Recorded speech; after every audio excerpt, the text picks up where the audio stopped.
ತಿಳಿಸ್ಕೊಡ್ಬೇಕು, ಅದರ ಆಚರಣೆಯನ್ನ ಮಾಡಬೇಕು, ಅನುಷ್ಠಾನವನ್ನ ಮಾಡಬೇಕು ಅನ್ನೋದೇ ಮುಖ್ಯ ಉದ್ದೇಶ ಆಗಿರೋದ್ರಿಂದ ಈ ದಿನ ಅಕ್ಕಮಹಾದೇವಿ ಇಂಟರ್ನ್ಯಾಷನಲ್ ಶಾಲಾ ವತಿಯಿಂದ ನಾವು ಯೋಗ ದಿನಾಚರಣೆಯ ಡೆಮೋವನ್ನ ಮತ್ತೆ ಅದರ ಮಹತ್ವವನ್ನ ತಿಳಿಸ್ಕೊಡೋದಕ್ಕೆ ಡಾಕ್ಟರ್ ವಿಜಯಕುಮಾರ್ ಮಹಾನುಭಾವಿಗಳು ಬಂದಿದ್ದಾರೆ. ನೀವೆಲ್ಲರೂ ಕೂಡ ಇದನ್ನ ಸದ್ವಿನಿಯೋಗ ಪಡಿಸ್ಕೊಳ್ಬೇಕು. ಈ ಕಿವಿಯಲ್ಲಿ ಕೇಳಿ ಈ ಕಿವಿಯಲ್ಲಿ ಬಿಟ್ಟಾಗ ಏನು ಉಪಯೋಗ ಆಗೋದಿಲ್ಲ. ನೀವೆಲ್ಲ ಭಾರತೀಯ ಪ್ರಜೆಗಳು, ಆಮೇಲೆ ಯುವಕರು, ನಿಮ್ಮ ಮೇಲೆ ಭವ್ಯ ಭಾರತದ ಭವಿಷ್ಯ ನಿಂತಿದೆ. ನೀವೆಂತ ಅದ್ರ ಬಗ್ಗೆ ಚಿಂತನೆಗಳಿದ್ದಾಗ ನಾವೊಂದು ಗಾದೆ ಮಾತಿದೆ, ಕನಿಷ್ಠ ನಮಗೆಲ್ಲ ಸರ್ಕ್ಯುಲರ್ ಬಂದಿರೋದ್ರಿಂದ ನಾವೆಲ್ಲ ಇವತ್ತು ಯೋಗ ದಿನಾಚರಣೆಯನ್ನ ಸಂಭ್ರಮದಿಂದ ಆಚರಿಸೋಣ. ಗುರುಗಳು ಹೇಗೆ ಕಲಿಸ್ಕೊಡ್ತಾರೆ, ಅದ್ರ ಮಹತ್ವ ಇನ್ನೇನು ಅನ್ನೋದನ್ನ ಗುರುಗಳು ಹೇಳಬೇಕು ಅಂತ ಕೇಳ್ತಾ, ನೀವೆಲ್ಲರೂ ಈ ದಿನದ ಮಹತ್ವವನ್ನು ಅರಿತು ನಿಮ್ಮ ಬದುಕಿನಲ್ಲಿ ಇದನ್ನ ಭಾಗವಾಗಿ. ರಕ್ತ ಮತ್ತು ಆಮ್ಲಜನಕದ ಪೂರೈಕೆಯು ನಮ್ಮ ಶರೀರದಾದ್ಯಂತ ಸರಳ ಸುಗಮವಾಗಿ ಆಗುವುದರಿಂದ ನಮ್ಮಲ್ಲಿ ಉತ್ಸಾಹ, ಶಕ್ತಿ, ಚೈತನ್ಯ ಮತ್ತು ರೋಗ ನಿರೋಧಕ ಶಕ್ತಿ ಅಧಿಕವಾಗುತ್ತೆ. ಅದರಿಂದ ನಮ್ಮ ಮೆದುಳು ಚುರುಕಾಗುತ್ತೆ, ಬುದ್ಧಿಶಕ್ತಿ ಚುರುಕಾಗುತ್ತೆ, ನೆನಪಿನ ಶಕ್ತಿ ಹೆಚ್ಚುತ್ತೆ. ಅದರಲ್ಲಿಯೂ ನೀವು ವಿದ್ಯಾರ್ಥಿಗಳು ಪ್ರತಿನಿತ್ಯ ನಿಮ್ಮಲ್ಲಿ 3 ವಿದ್ಯಾರ್ಥಿಗಳು ಅಭ್ಯಾಸ ಮಾಡ್ತಾ ಇರೋದನ್ನು ಇಲ್ಲಿ ತಿಳಿಸಿದರು. ಬಹಳಷ್ಟು ಜನ ನನಗೆ ಆಶ್ಚರ್ಯ ಆಗುತ್ತೆ, ಯೋಗ ಇಷ್ಟು ಸುಂದರವಾದ ವಿದ್ಯೆ, ನೀವು ಎಲ್ಲರೂ ಯಾಕೆ ಅಭ್ಯಾಸ ಮಾಡಲ್ಲ ಅನ್ನೋದು ನನಗೆ ಆಶ್ಚರ್ಯ ಆಗುತ್ತೆ. ನಿಮ್ಮ ನಿತ್ಯ ಜೀವನದೊಳಗೆ ಬೆಳಿಗ್ಗೆ ಸಂಜೆ 2 ವೇಳೆಯಲ್ಲಿ ನೀವು ಯಾಕೆ ಅಭ್ಯಾಸ ಮಾಡ್ತಾ ಇಲ್ಲ? ಅದು ನಮಗೆ ಪ್ರಶ್ನೆ. ಏನು ನಿಮ್ಮ ಕಷ್ಟ?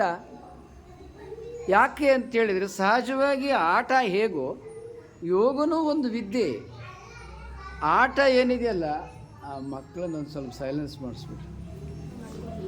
ಆಟ ಏನಿದೆಯಲ್ಲ, ಈಗ ಸ್ಪೋರ್ಟ್ಸ್ಮನ್ನು, ಕ್ರಿಕೆಟು, ಇನ್ನೂ ಅನೇಕ ಆಟೋಟ ಆಫ್ಟರ್ 35 ಅವರ್ ರಿಟೈರ್ಮೆಂಟ್. ಯಾರನ್ನೂ ಪಂದ್ಯದಲ್ಲಿ ಅವ್ರನ್ನ ಆಟ ಆಡಲಿಕ್ಕೆ ಇಟ್ಕೊಳ್ಳಲ್ಲ. ಯೋಗ 100 ವರ್ಷ ಇರೋರು ಅಭ್ಯಾಸ ಮಾಡ್ಬೋದು. ನೀವು ನೋಡಿರ್ಬೋದು, ಪದ್ಮಶ್ರೀ ಪ್ರಶಸ್ತಿಯನ್ನು 125 ವರ್ಷದ ಅವ್ರ ವಯಸ್ಸು 125, ಈಗ 2 ವರ್ಷದಿಂದ ಕೊಟ್ಟರು, ಈಗ 127. 127 ವರ್ಷದ ಸ್ವಾಮಿ ಶಿವಾನಂದರಿಗೆ ಪ್ರಧಾನಮಂತ್ರಿ ಮೋದಿಯವರು ಪದ್ಮಶ್ರೀ ಪ್ರಶಸ್ತಿಯನ್ನು ಕೊಟ್ಟರು. ಕೋಲಿಲ್ಲ, ಇನ್ನೊಬ್ಬರು ಅವಲಂಬನೆ ಇಲ್ಲ, ಸ್ವತಃ ಅವರೇ ನಡೆದಾಡ್ತಾರೆ.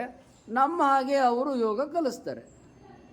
ಈಗ ಬೆನಾರಸ್, ವಾರಣಾಸಿಯಲ್ಲಿ ಇದ್ದಾರೆ, ಯೋಗ ಕಲಿಸ್ತಾ ಇದ್ದಾರೆ. ಈಗಲೂ 127 ವರ್ಷ ಬದುಕಿದ್ದಾರೆ. ಕೋಲಿಡಿಯಲ್ಲ. ಮೋದಿಯವರು ಅವರಿಗೆ ಪದ್ಮಶ್ರೀ ಪ್ರಶಸ್ತಿ ಕೊಟ್ಟರು. ನನಗನ್ಸತ್ತು ಪದ್ಮಶ್ರೀಯಲ್ಲಿ ಅವರು ಭಾರತ ರತ್ನ ಕೊಡಬೇಕು. ಯಾಕೆ ಅಂದರೆ ಅವರು ದೊಡ್ಡ ಯೋಗ ಗುರು. ಸ್ವಾಮಿ ಶಿವಾನಂದರು ಸಾಮಾನ್ಯದವರಲ್ಲ. ಇವಾಗ ನಿಮಗೆ ಗೊತ್ತಿಲ್ಲದೆ ಇರ್ಬೋದು, ನಾನು MA PhD ಮಾಡ್ತಾ ಇರಬೇಕಾದ್ರೆ ಕಾಕ್ಸ್ಟೌನಲ್ಲಿ ಬೆಂಗಳೂರಿನಲ್ಲಿ ಅವ್ರದ್ದು ಒಂದು ಡಿವೈನ್ ಲೈಫ್ ಸೊಸೈಟಿ ಅಂತ ಒಂದು ಯೋಗ ಸೆಂಟ್ರ್ ಇತ್ತು. ಭಾರತದಾದ್ಯಂತ ಇದ್ದಾವೆ ಅವ್ರ ಯೋಗ ಸೆಂಟ್ರ್ಗಳು. ಅವರು ಅವಾಗಲೇ ದೊಡ್ಡ ಗುರುಗಳು. ಯಾವಾಗ 1980 ನಾವು ವಿದ್ಯಾರ್ಥಿ ಇದ್ದಾಗ ಕೇಳಿದಾಗ, ಈಗ 2024 ಇದ್ದಾವೆ. ಇನ್ನೂ ಅವರು ಯೋಗ ಕಲಿಸ್ತಾ ಇದ್ದಾರೆ, ಆರೋಗ್ಯವಾಗಿದ್ದಾರೆ. ಪ್ರತ್ಯಕ್ಷ ಸಾಕ್ಷಿ. ನನ್ನ ಉದಾಹರಣೆ ಕೊಡೋದು ಬೇಡ. ಅವರು 127 ವರ್ಷದವರು, ಸ್ವಾವಲಂಬಿಯಾಗಿ ಸ್ವತಃ ಅವರು ತಮ್ಮ ಜೀವನವನ್ನು ನಡೆಸ್ತಾ ಇದ್ದಾರೆ. ಬೇರೆ ಯಾವುದಾದ್ರೂ ವಿದ್ಯೆಯಿಂದ 127 ವರ್ಷ ಬದುಕೋಕ್ಕಾಗತ್ತಾ? ಟ್ಯಾಬ್ಲೆಟ್ಸು, ಇಂಜೆಕ್ಷನ್ನು, ಟಾನಿಕ್ ತೊಗೊಂಡು ಮಂಡಿ ಸೌದವೆ, ಭುಜ ಸೌದವೆ, ಕತ್ ಸೌದವೆ, ಆಪ್ರೇಷನ್ನು, ಸ್ಟಂಟು, ನಮ್ಮ ಕೈಲೇನಿಲ್ಲ, ಇನ್ನು ದೇವರೇ ಕಾಪಾಡಬೇಕು. ಆದರೆ ಯೋಗ ಕಾಪಾಡುತ್ತೆ, ತಿಳ್ಕೊಳ್ಳಿ. 120 ಆಯುಷ್ಯವನ್ನು ಬೇರೆ ಯಾರೂ ಕೊಡಲ್ಲ, ಯೋಗ ಕೊಡುತ್ತೆ. ಮೆಮೊರಿ ಪವರನ್ನು ಬೇರೆ ಯಾವುದೇ ವಿದ್ಯೆ ಕೊಡಲ್ಲ, ಯೋಗ ಕೊಡುತ್ತೆ. ರೋಗ ನಿರೋಧಕ ಶಕ್ತಿಯನ್ನು ಬೇರೆ ಯಾವುದೇ ವಿದ್ಯೆ ಕೊಡಲ್ಲ, ಯೋಗ ಕೊಡುತ್ತೆ. ಆದ್ದರಿಂದ ನೀವೇನು ವಿದ್ಯಾರ್ಥಿಗಳಿದ್ದೀರಿ, ನೀವು ಯೋಗ ಪ್ರಾಕ್ಟೀಸ್ ಮಾಡಿದರೆ ನೀವು ಅಷ್ಟು ಜನರು ಫಸ್ಟ್ ರ್ಯಾಂಕ್ ಬರ್ಬೋದು. ನಾವೇನು ಕೇಳ್ತೀವಿ, ಕೆಲವರಷ್ಟೇ ವಿದ್ಯಾರ್ಥಿಗಳು 5 ಜನ 6 ಜನ ಫಸ್ಟ್ ರ್ಯಾಂಕ್ ಬಂದರು, ಇಡೀ ಸ್ಟೇಟ್ಗೆ 6 ಜನ ಫಸ್ಟ್ ಪೊಸಿಷನ್ಗೆ ಬಂದುಬಿಟ್ರೆ ನೀವು ಎಷ್ಟು ಜನ ವಿದ್ಯಾರ್ಥಿಗಳಿದ್ರಲ್ಲ ನೀವೆಲ್ಲ ಫಸ್ಟ್ ರ್ಯಾಂಕ್ ಬಂದ್ಬಿಡ್ಬೋದು ಸ್ಟೇಟ್ ಲೆವೆಲಲ್ಲಿ. ಅಂಥ ಅದ್ಭುತವಾದ ವಿದ್ಯೆ. ಯಾಕಂತೇಳಿದ್ರೆ ನಾವು ಹಿಂಗೆ ನಿಮ್ಮಂಗೆ ಪ್ರೈಮರಿ ಸ್ಕೂಲು ಮಾಧ್ಯಮಿಕ ಶಾಲೆ ಓದುವಾಗ ಆವಾಗ ಯೋಗ ಹೇಳೋರು ಇಲ್ಲ, ಅದು ಯೋಗದ ಬಗ್ಗೆ ಗೊತ್ತೂ ಇರಲಿಲ್ಲ. ನಿಮಗೆ ಬಹಳ ಒಳ್ಳೆಯ ಆಪರ್ಚುನಿಟಿ, ವೆರಿ ಗುಡ್ ಆಪರ್ಚುನಿಟಿ, ಒಳ್ಳೆಯ ಸದವಕಾಶ. ಅದರಿಂದ ಇವತ್ತಿನಿಂದ ನೀವು ಒಂದು ನಿರ್ಧಾರ ಮಾಡಿ, ಸಂಕಲ್ಪ ಮಾಡಿ, ಪ್ರತಿನಿತ್ಯ ನಾನು ಬೆಳಗ್ಗೆ ಅರ್ಧ ಗಂಟೆ, ಸಂಜೆ ಅರ್ಧ ಗಂಟೆ ಯೋಗ ಮಾಡ್ತೇನೆ. ಅರ್ಧ ಗಂಟೆ ಏನು, ನನ್ನ ಪ್ರಕಾರ 1 ಗಂಟೆ ಪಾಠ ಅಧ್ಯಯನ ಮಾಡಿ, ಧ್ಯಾನ ಮಾಡಿ, ಯೋಗಾಸನಗಳೆಲ್ಲ ಮಾಡಿ. ಯಾಕೆ ಅಂದರೆ ಕ್ಲಾಸಲ್ಲೇನು ಪಾಠ ಮಾಡ್ತಾರಲ್ಲ ಅದು ಚೆನ್ನಾಗಿ ನೆನಪಿರ್ತದೆ. ಓದೋ ಕಷ್ಟ ಕಡಿಮೆ ಆಗುತ್ತೆ, ಕಾನ್ಸಂಟ್ರೇಷನ್ ಬರುತ್ತೆ, ಡಿಸಿಪ್ಲಿನ್ ಬರುತ್ತೆ. ಕ್ಲಾಸ್ನಲ್ಲಿ ನೀವು ಯಾರು ತುಂಟತನ ಮಾಡೋಕ್ಕೆ ಹೋಗೋದಿಲ್ಲ, ಬಹಳ ಡಿಸಿಪ್ಲಿನ್ಡ್ ಆಗಿರ್ತೀರ. ಯೋಗ ಸ್ವತಃ ಅದು ಕರ್ಕೊಂಡು ಹೋಗ್ಬಿಡುತ್ತದೆ, ನಮ್ಮನ್ನು ತನ್ನ ವಶಕ್ಕೆ ತಗೊಳುತ್ತೆ ಯೋಗ. ಅಂಥ ಅದ್ಭುತ ವಿದ್ಯೆ. ನಾವು ಲೋಕದಲ್ಲಿ ದುಷ್ಟರನ್ನು ಭಾಳ ಕೇಳ್ತೀವಿ, ಯೋಗ ಮಾಡುವವರು ಯಾರೂ ದುಷ್ಟರೇ ಆಗಲ್ಲ. ಯಾಕೆ? ನಮಗೆ ಶಿಸ್ತನ್ನು ಕಳಿಸ್ಬಿಡುತ್ತೆ. ಶಿಸ್ತು ಬೇಡವಾ? ಆರೋಗ್ಯ ಬೇಡವಾ? ಬುದ್ಧಿಶಕ್ತಿ ಬೇಡವಾ? ನಿಮಗೆ ಲಕ್ಷ ಲಕ್ಷ ಗಳಿಸೋ ಬುದ್ಧಿಶಕ್ತಿ ಬೇಡವಾ? ಆಫ್ಟರ್ ಪದವಿ ನಂತರ ನೀವು MBA ಮಾಡಿದರೆ ಭಾಳ ಜನ ಕೇಳಿದ್ದೀನಿ. ಈಗ ಬರ್ತಾ ಒಬ್ಬ MBA ಹುಡುಗ ಇಲ್ಲೇ ನಿಟ್ಟೆ ಯೂನಿವರ್ಸಿಟಿಯಲ್ಲಿ ಅಧ್ಯಯನ ಮಾಡ್ತಾ ಇದ್ದಾನೆ. ನೀನು MBA ಆದಮೇಲೆ ಎಷ್ಟಪ್ಪ ಬರುತ್ತೆ ಸಂಬಳ ಅಂದೆ. 30,000 ರೂಪಾಯಿಯಿಂದ. ಒಂದು 4-5 ವರ್ಷ ಆದಮೇಲೆ 60,000 80,000 ಅಂದ. ಎಲ್ಲಿದೆಯೋ ಮಾರಾಯ? ಸಾಫ್ಟ್ವೇರ್ ಇಂಜಿನಿಯರ್ 1,684 ಕೋಟಿ ರೂಪಾಯಿಯನ್ನು ಒಂದು ವರ್ಷಕ್ಕೆ ಗಳಿಸ್ಬೋದು. ಸುಂದರ್ ಪಿಚೈ ಗಳಿಸ್ತಾ ಇದ್ದಾರೆ. ಅವರು ಖರಗ್ಪುರದಲ್ಲಿ IIT ಮಾಡಿ MBA ಮಾಡಿ ಅಮೇರಿಕಕ್ಕೆ ಹೋಗಿ ಸ್ಪೆಷಲ್ ಸ್ಟಡೀಸ್ ಮಾಡಿ ಒಂದು ವರ್ಷಕ್ಕೆ 1,684 ಕೋಟಿ ಗಳಿಸ್ತಾ ಇದ್ದಾರೆ. ಇದು ಯೋಗದ ಮಹತ್ವ.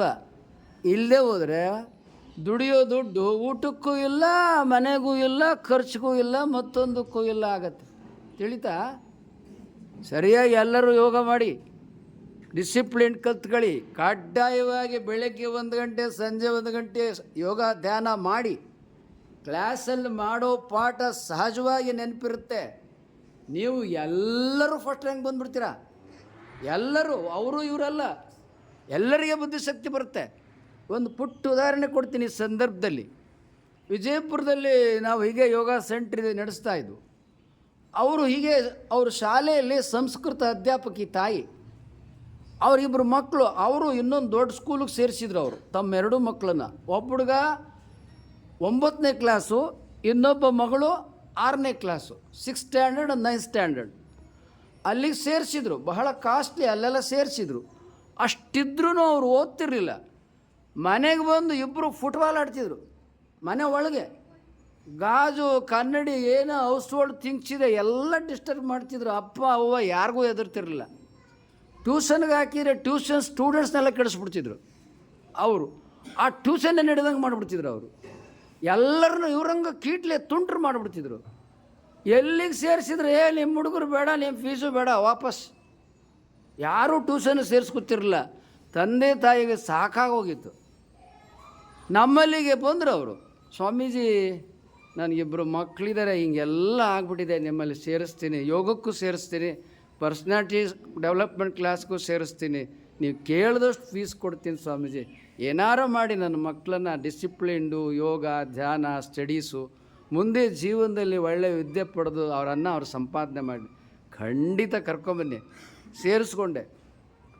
6 ತಿಂಗಳು ನಮ್ಮಲ್ಲಿ ಯೋಗಕ್ಕೆ ಮಾರ್ನಿಂಗ್, ಪರ್ಸ್ನಾಲಿಟಿ ಡೆವಲಪ್ಮೆಂಟ್ ಕ್ಲಾಸ್ಗೆ ಆಫ್ಟರ್ 6 ಕ್ಲಾಸ್ ಅವರ್ಸ್ ಮುಗಿದ ಮೇಲೆ ಸಂಜೆ 6 ಗಂಟೆಗೆ ಬರ್ತಿದ್ರು. ಅವರೆಲ್ಲ ತರಗತಿ ಪಾಠಗಳನ್ನು ನಾನು ಹೇಳ್ಕೊಡ್ತಾ ಇದ್ದೆ ಪರ್ಸ್ನಾಲಿಟಿ ಡೆವಲಪ್ಮೆಂಟ್ಸಲ್ಲಿ. ಆಲ್ಜಿಬ್ರಾ, ಜಾಮಿಟ್ರಿ, ಟ್ರಿಗ್ನಾಮಿಟ್ರಿ, ಕ್ಯಾಲ್ಕುಲಸ್ಸು ಎಲ್ಲ ಸಬ್ಜೆಕ್ಟ್ಸ್, ಆರ್ಟ್ ಸೈನ್ಸ್ ಏನಿದೆ ಎಲ್ಲನೂ ನಾನು ಹೇಳ್ಕೊಡ್ತಿದ್ದೆ ಪರ್ಸ್ನಾಲಿಟಿ ಡೆವಲಪ್. ಅವ್ರ ಸಲುವಾಗಿ ಸ್ಟಡೀಸ್ ಮಾಡಿ ಕೊನೆಗೆ ಯೋಗ ಎಲ್ಲ ಅವ್ರನ್ನ ಕೂಡಿಸ್ಕೊಂಡು ಕೇಳಿದೆ. ಅವನು ಒಬ್ಬನ ಹೆಸರು, ಅಲ್ಲೋ ನೀನು ಯಾಕೆ ಗಲಾಟೆ ಮಾಡ್ತೀಯ, ಮನೇಲಿ ಎಲ್ಲ ತೊಂದರೆ ಮಾಡ್ತೀಯಂತಲ್ಲೋ, ನೀನು ಸಾಕ್ಸು ಬೂಟು ಎಲ್ಲಿ ಬೇಕಲ್ಲಿ ಒಗಿತೀಯಂತೆ, ನೀನು ಬಟ್ಟೆನ ಇಟ್ಕೊಳ್ಳಲ್ಲ, ನೀನು ಪುಸ್ತಕ ಸರಿಯಾಗಿ ಇಟ್ಕೊಳ್ಳಲ್ಲ, ನಿಮ್ಮ ಅಪ್ಪ ಅಮ್ಮನ ಕಣ್ಣೀರು ಹಾಕಿಸ್ತೀಯಂತೆ, ಯಾಕೋ ಅಂದೆ. ಅವನು ತಲೆ ತಗ್ಗಿಸ್ದ, ನೋಡು ನಾನು ಹೊಡೆಯಲ್ಲ, ಬೈಯಲ್ಲ, ನಿನ್ನ ಪ್ರೀತಿ ಮಾಡ್ತೀನಿ, ನಿನ್ನ ಕಷ್ಟ ಏನು ಹೇಳು ಅದನ್ನು ಸರಿಪಡಿಸ್ತೀನಿ.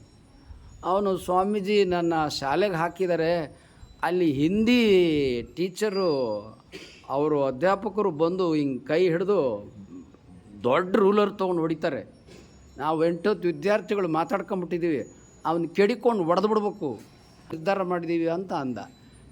ಆ ಕೆಲಸ ಮಾತ್ರ ಮಾಡಬೇಡಪ್ಪ, ಅದೇನು ಆ ಪ್ರಿನ್ಸಿಪಾಲ್ ನನಗೆ ಗೊತ್ತು, ಕೌಲ್ಗಿ ಅಂತೇಳಿ ಅದ್ರ ಪ್ರಿನ್ಸಿಪಾಲು, ಇನ್ನೊಬ್ಬರು ಬಸವರಾಜ್ ಅಂತ ಬಿರಾದಾರ್ ಅಂತ, ಅವರಿಬ್ಬರು ನನ್ನ ಯೋಗಕ್ಕೆ ಬರ್ತಿದ್ರು. ನಾ ಹೇಳ್ತೀನಿ, ಮಕ್ಕಳುಗಳಿಗೆ ಪಾಠ ಕಲಿಸೋ ಪದ್ಧತಿ ಅದಲ್ಲ, ಅವರು ನಾ ಹೇಳ್ತೀನಿ, ನೀನು ಹೊಡಿದಂಗೆ ಮಾಡ್ತೀನಿ, ಮತ್ತು ನಿನ್ನ ಸಮಸ್ಯೆ ಏನು? ಮನೇಲಿ ಅಪ್ಪ ಅಮ್ಮ ಸುಮ್ಮನೆ ಬೈತಾರೆ, ನೀನು ಓದಲ್ಲ ಬರೆಯಲ್ಲ ತುಂಟ. ನಿನ್ನ ತಂದೆ ತಾಯಿಗೂ ನಾ ಹೇಳ್ತೀನಿ, ನೀ ಬುದ್ಧಿವಂತ ಇದೆಯಾ, ಪ್ರತಿಭಾವಂತ ಇದೆಯಾ, ನಿನ್ನನ್ನು ಪ್ರೀತಿ ಮಾಡೋಂಗೆ ಹೇಳ್ತೀನಿ, ನಿನ್ನ ದ್ವೇಷ ಮಾಡಲ್ಲ, ಬೈಯಲ್ಲ, ಹೊಡೆಯಲ್ಲ, ಏನು ಮಾಡಲ್ಲ. ಹಾಗಿದ್ರೆ ನಾನು ಚೆನ್ನಾಗಿ ಓದ್ತೀನಿ ಸ್ವಾಮಿ. ಎಷ್ಟು ಸಿಂಪಲ್.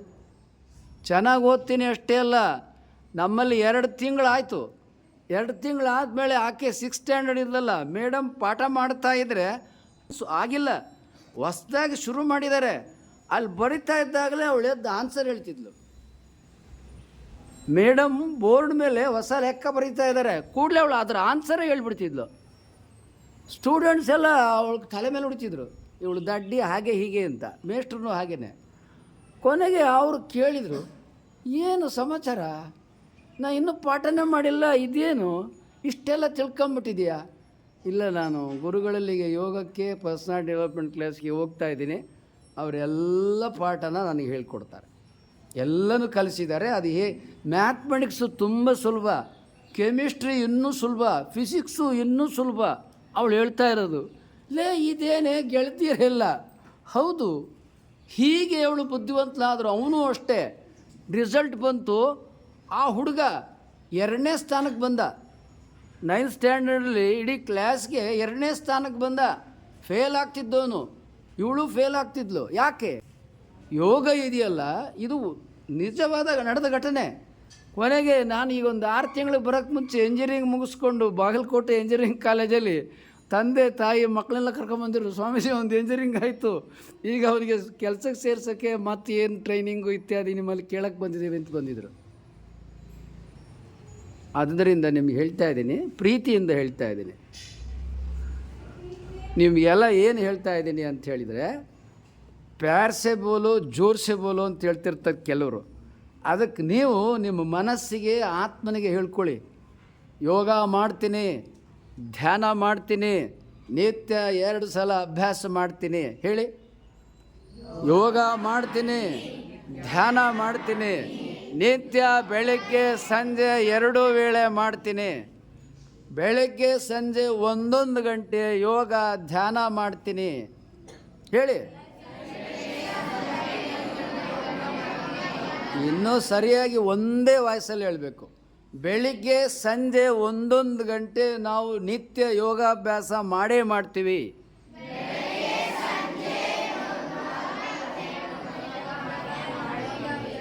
ಬೆಳಿಗ್ಗೆ ಯಾವ ವೇಳೆಗೆ ಮಾಡ್ತೀರಿ, ಸಂಜೆ ಯಾವ ವೇಳೆಗೆ ಮಾಡ್ತೀರಿ?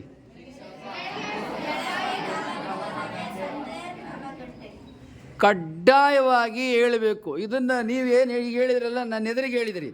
ನೀವು ನಿಮ್ಮ ಪ್ರಾಣನಿಗೆ, ನಿಮ್ಮ ಆತ್ಮನಿಗೆ, ನಿಮ್ಮ ಬುದ್ಧಿಗೆ ಹೇಳ್ಕೊಳ್ಳಿ. ಕಣ್ಮುಚ್ಕೊಳ್ಳಿ, ಎಲ್ಲರೂ ಧ್ಯಾನದ ಕಣ್ಮುಚ್ಕೊಳ್ಳಿ, ಹೇಳ್ಕೊಳ್ಳಿ. ಕೈಗಳನ್ನು ಸರಿಯಾಗಿ ಕೂತ್ಕೊಳ್ಳಿ, ಸೊಟ್ಟಪಟ್ಟ ಕೂತ್ಕೋಬೇಡಿ, ನೇರವಾಗಿ ಕೂತ್ಕೊಳ್ಳಿ. ನಿಮ್ಮ ಬುದ್ಧಿಗೆ, ನಿಮ್ಮ ಆತ್ಮನಿಗೆ, ನಿಮ್ಮ ಮನಸ್ಸಿಗೆ 8 ಸಲ ಜೋರಾಗಿ ಹೇಳಿ. ಬೆಳಿಗ್ಗೆ ಸಂಜೆ 2 ಸಲ 1 ಗಂಟೆ ಯೋಗ ಧ್ಯಾನ ಮಾಡುತ್ತೇನೆ.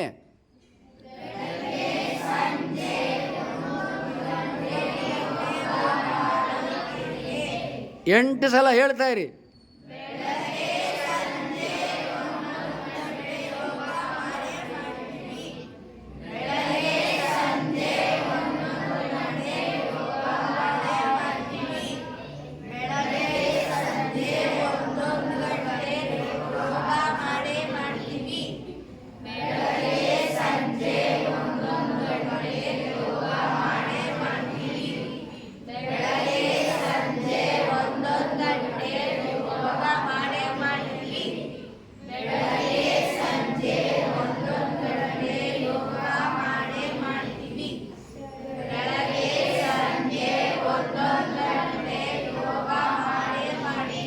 ಯೋಗ ಧ್ಯಾನ ಎರಡು ಹೇಳಿ.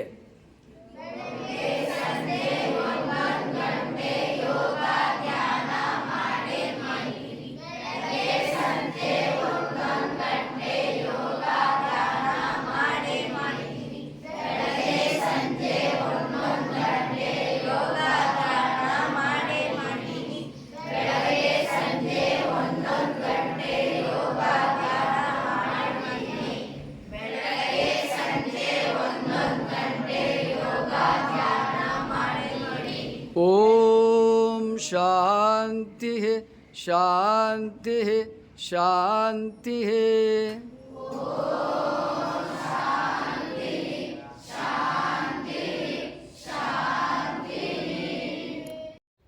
ನೀವು ನಮಗೆ ಮೌಲಿಕವಾದ ಸಬ್ಸ್ಕ್ರೈಬರ್, ವ್ಯಾಲ್ಯುಬಲ್ ಸಬ್ಸ್ಕ್ರೈಬರ್. ನೀವು ಆಗಲೇ ಸಬ್ಸ್ಕ್ರೈಬ್ ಮಾಡಿರ್ಬೋದು. ಮಾಡಿಲ್ಲದೆ ಹೋದರೆ ಸಬ್ಸ್ಕ್ರೈಬ್ ಮಾಡಿ, ಲೈಕ್ ಮಾಡಿ. ಅಲ್ಲಿ ಬೆಲ್ ಬಟನ್ ಬರುತ್ತೆ, ಬೆಲ್ ಬಟನನ್ನು ಒತ್ತಿ. ನಿಮ್ಮ ವಾಟ್ಸಪ್ಪಲ್ಲಿ ಅನೇಕರ ನಂಬರ್ಗಳಿರುತ್ತೆ. ಕನಿಷ್ಠ 10 ಜನಕ್ಕೆ ಈ ವಿಡಿಯೋಗಳನ್ನು ನೀವು ಕಳುಹಿಸಿ.